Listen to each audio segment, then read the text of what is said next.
तब अंकुश घाट पर के तैयारी सब बढ़िया से कर दिल बड़ा नू? हाँ भैया, सब एकदम अच्छा से हो गई बा, तू तनिको चिंता मत कर। वाह बहुत अच्छा। अच्छा ये रहमान काहे उदास बा हो?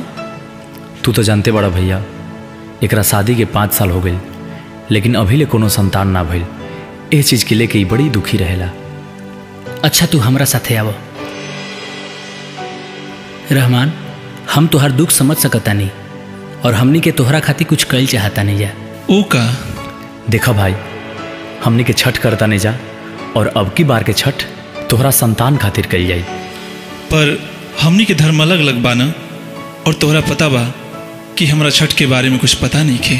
सुना, तोहरा कुछ करे के नहीं खे, तोहरा से जो भी बन पड़ी तू पूजा में सहयोग कर दिया। और हाँ, अपन परिवार के लेके तू छठ घाट पर आ जिया।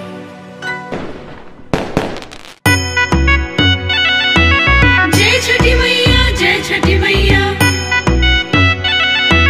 जय छठी मैया, जय हो। जय छठी मैया,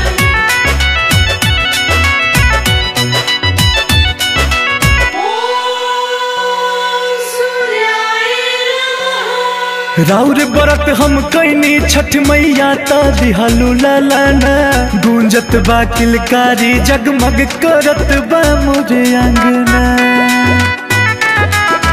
राउर बरत हम कैनी छठ मैया ता दिहालू लालाना, गूंजत बा किलकारी जगमग करत बा मोरे आंगना। एगो औरी कदा उपकार हमरा पर, एगो औरी कदा उपकार हमरा पर।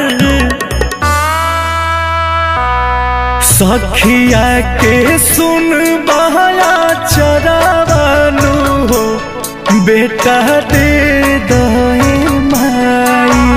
सखिया के सुन बहाया चरावानु हो, बेटा दे दे माई। कदहू जियार तू घरवानु हो, बेटा दे दे माई। कदहू जियार तू घरवानु हो, बेटा दे दे माई।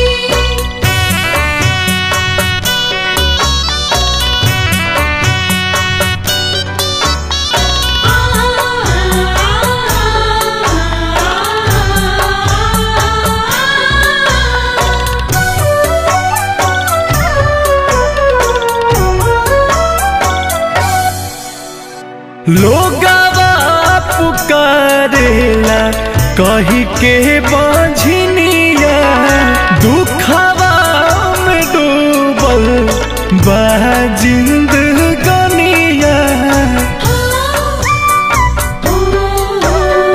लोगवा पुकारेला कही के बंझनिया, दुखवा में डूबल बह जिंदगानिया। रात दिन बहावेले लोरावानु हो, बेटा दे दे माई। रात दिन बहावेले लोरावानु हो, बेटा दे दे माई।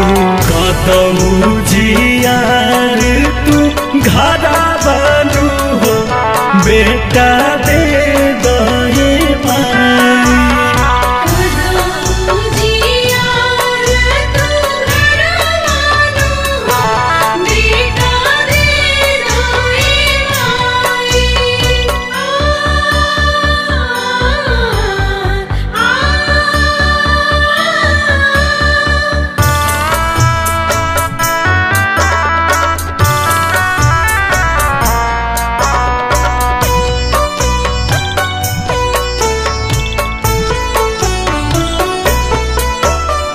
इहे सिखावे मोर धर्म सनातन, दूसरा के दुखवा के बुझ दुख अपन।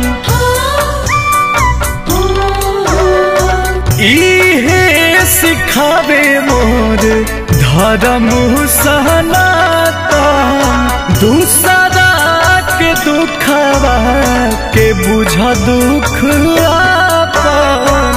अब तो पुराई दया सरावनु हो बेटा दे दाए माई। अब तो पुराई दया सरावनु हो बेटा दे दाए माई। कदऊ जियार तू घरवानु हो बेटा